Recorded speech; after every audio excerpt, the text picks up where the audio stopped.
In 1561, a man was carried into a public square in Istanbul and slowly lowered onto a sharpened wooden stake. He didn't die immediately. That was the point. The pole had been measured, angled, positioned with deliberate care. Not to kill fast, but to keep him alive for as long as possible.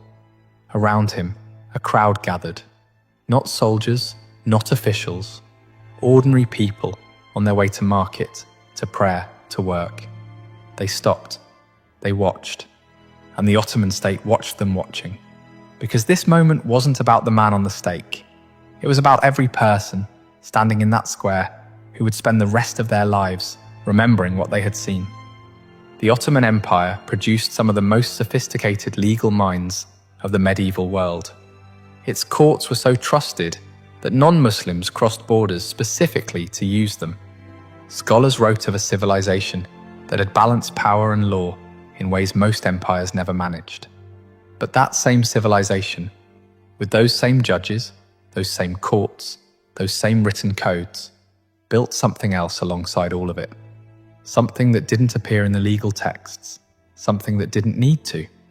This is the part that didn't make it into the empire's official legacy.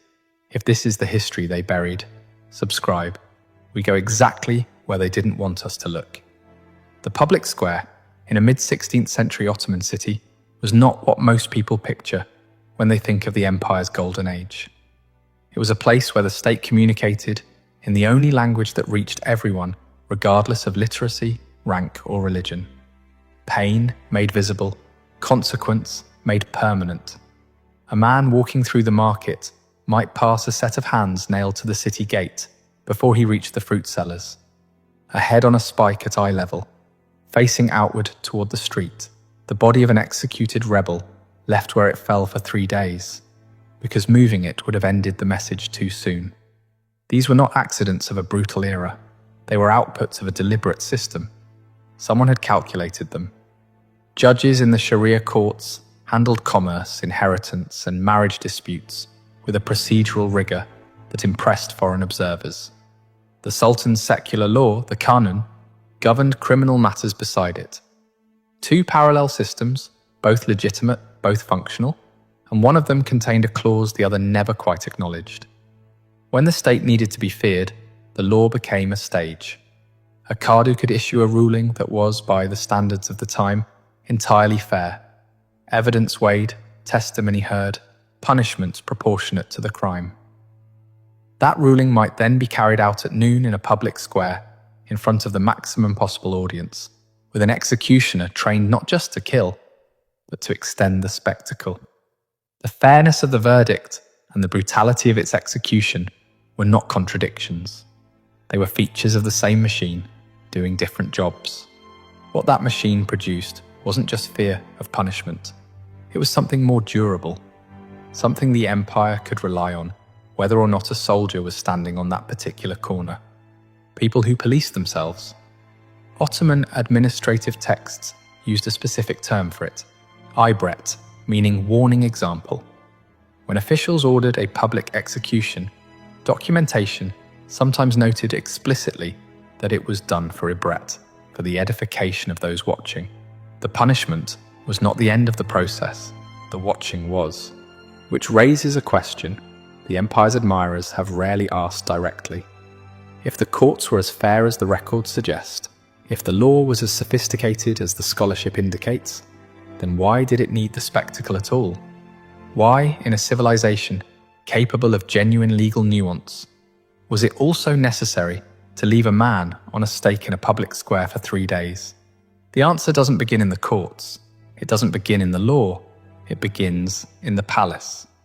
Topkapi Palace sat above the Bosphorus like a city inside a city.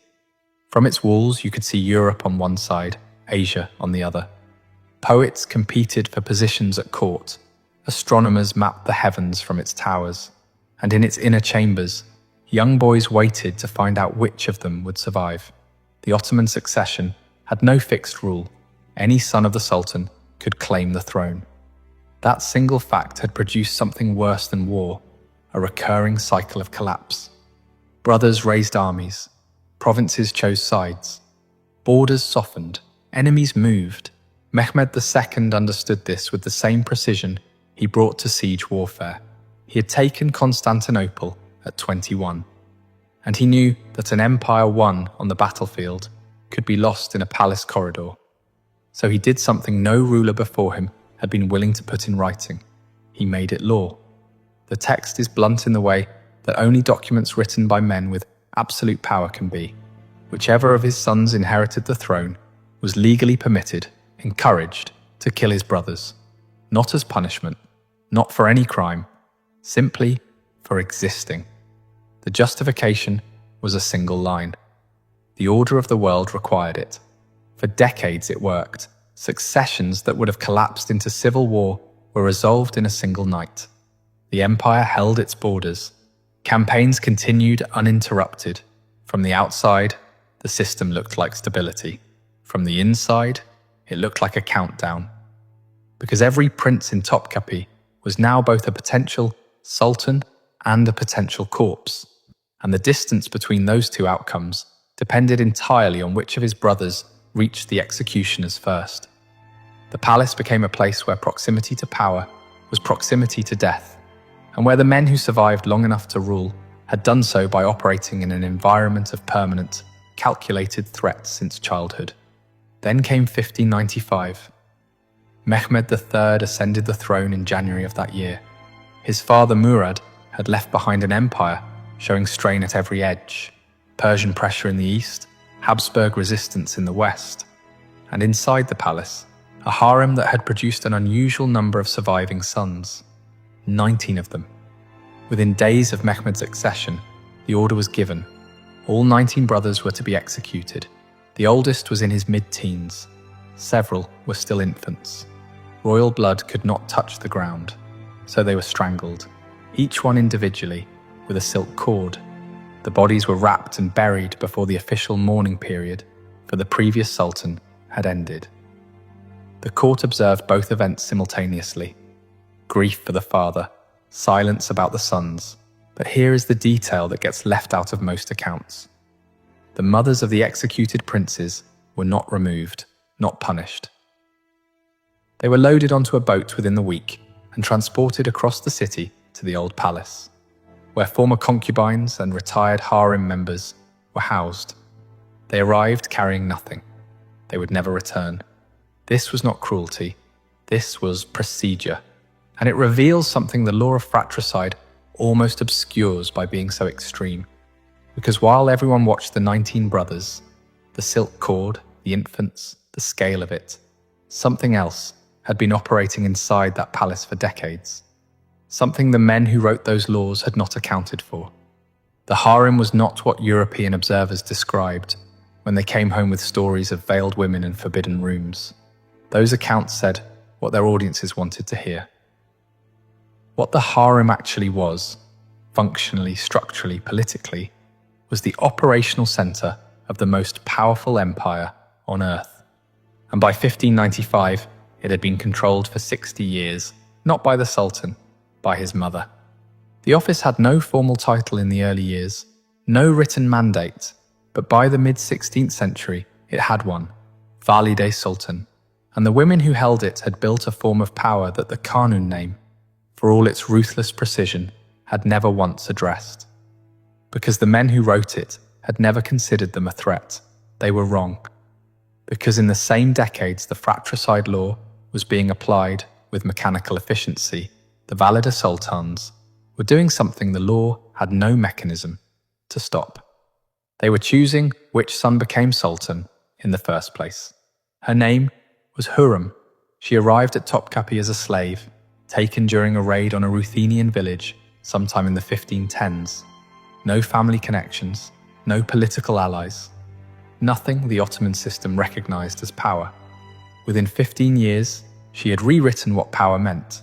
Hurrem became the legal wife of Suleiman the Magnificent, the first concubine in Ottoman history to receive that status. She moved out of the harem into apartments adjacent to the Sultan's own quarters, breaking 2 centuries of protocol in a single relocation. She conducted her own foreign correspondence. Polish ambassadors wrote to her directly. She wrote back in her own name. and she outlived every rival who had been better positioned when she arrived. The Grand Vizier Ibrahim Pasha had been Sulayman's closest companion for 15 years.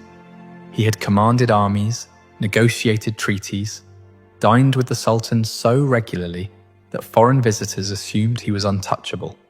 In 1536, he was strangled in his sleep inside the palace. Ottoman records show only that the relationship between Ibrahim and Hurrem had been hostile for years, and that Sulayman signed the order. That was the first one. The second was more complicated. Sulayman had an older son from a previous concubine, Mustafa. By every account the sources preserve, he was the most capable of Sulayman's sons, experienced in administration, popular with the Janissaries. The army wanted him. The provinces respected him.